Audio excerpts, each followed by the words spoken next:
Bonjour, voici les Good Neighbors Network Headlines pour la période du 25 au 31 juillet 2026, présentée par Schutz dans leur World Grace Project. Cette semaine, les mesures d'application des lois sur l'immigration se sont étendues dans certains aéroports des États-Unis. Le statut de protection temporaire, Temporary Protected Status, TPS, pour Haïti a officiellement pris fin et une nouvelle règle fédérale a modifié la façon dont certaines demandes d'asile affirmatifs peuvent être traitées. Un juge fédéral a également bloqué une politique nationale autorisant l'US Immigration and Customs Enforcement, ICE, à effectuer des arrestations civiles liées à l'immigration dans les tribunaux de l'immigration.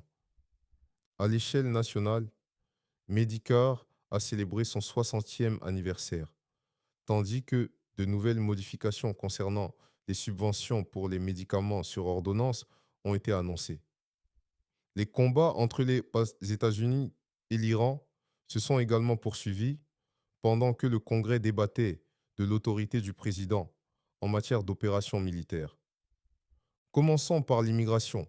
Selon des informations publiées par The Washington Post et CNN, ainsi que par le Department of Homeland Security, DHS, l'US Immigration and Customs Enforcement, ICE, a récemment renforcé les contrôles liés à l'immigration dans certains aéroports du pays. D'après ces informations, des agents de l'ICE ont arrêté certains voyageurs au comptoir d'enregistrement, au point de contrôle de sécurité et dans les terminaux d'arrivée. Les cas signalés comprennent des personnes dont le visa est expiré, dont la demande d'immigration est toujours en attente ou qui ont d'autres questions d'immigration non résolues. Le Department of Homeland Security a indiqué qu'il utilise les renseignements concernant les voyageurs afin d'identifier certaines personnes dans le cadre de l'application des lois sur l'immigration. Pour les personnes dont un dossier d'immigration est en cours ou dont le statut d'immigration n'est pas encore réglé, ces informations laissent entendre que les vols à l'intérieur des États-Unis peuvent désormais présenter des risques supplémentaires liés à l'application des lois sur l'immigration. Le Department of Homeland Security encourage les personnes à consulter les ressources officielles afin de comprendre leur statut d'immigration actuel avant de voyager.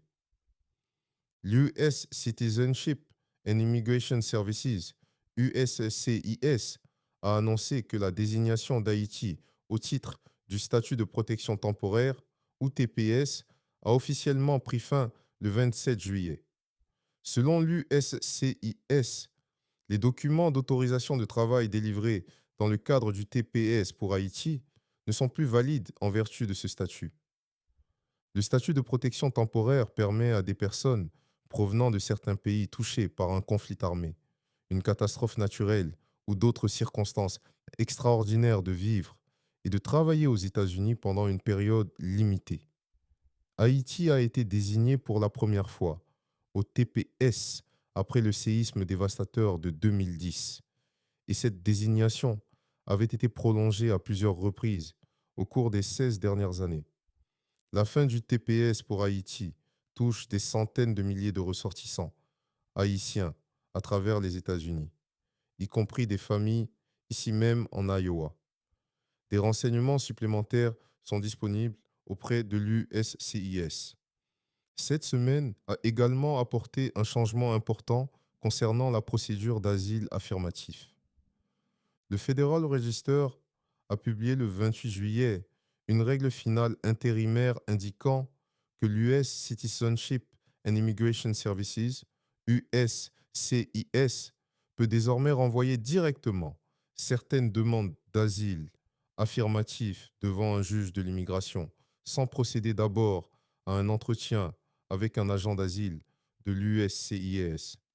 Selon l'USCIS, cette modification vise à contribuer à réduire l'arriéré des demandes d'asile, qui dépasse désormais 1,4 million de dossiers en attente. La règle s'applique à certaines demandes d'asile affirmatifs déposées auprès de l'USCIS et ne concerne pas tous les dossiers d'asile. La règle est maintenant entrée en vigueur. Des renseignements supplémentaires sont disponibles auprès de l'USCIS et le texte complet de la règle a été publié dans le Federal Register.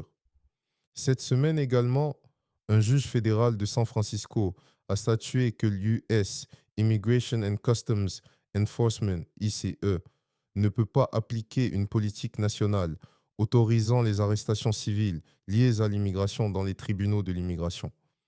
Le juge a également bloqué une politique connexe qui permettait à certaines personnes d'être maintenues en détention pendant une période pouvant aller jusqu'à 12 heures après leur audience devant le tribunal. Le tribunal a conclu que cette politique violait le droit administratif fédéral. Cette décision est actuellement en vigueur, même si le gouvernement fédéral peut faire appel. La décision écrite du tribunal fournit des renseignements supplémentaires sur ce jugement. Cette semaine a marqué le 60e anniversaire de Medicare et de Medicaid. Ces deux programmes ont été adoptés par la loi en 1965 et ont commencé à offrir une couverture d'assurance maladie le 30 juillet 1966. Medicare contribue à fournir une assurance maladie aux personnes âgées ainsi qu'à certaines personnes en situation de handicap. Medicaid est un programme conjoint du gouvernement fédéral et des États qui aide à fournir une couverture médicale aux personnes admissibles ayant des revenus limités. La Société de presse a rapporté cette semaine que l'administration Trump prévoit de mettre fin à une subvention fédérale temporaire qui contribuait à maintenir les primes des médicaments sur ordonnance de Medicare Part D à un niveau plus bas. Selon l'administration, cette subvention n'est plus nécessaire parce que d'autres politiques visant à réduire le coût des médicaments sur ordonnance resteront en vigueur. Les renseignements concernant les primes de l'année prochaine devraient être publiés plus tard cette année. Les combats entre les États-Unis et l'Iran se sont également poursuivis cette semaine. Plus tôt cette année, le président Trump a ordonné des frappes militaires américaines contre des cibles iraniennes sans avoir obtenu au préalable une déclaration de guerre du Congrès.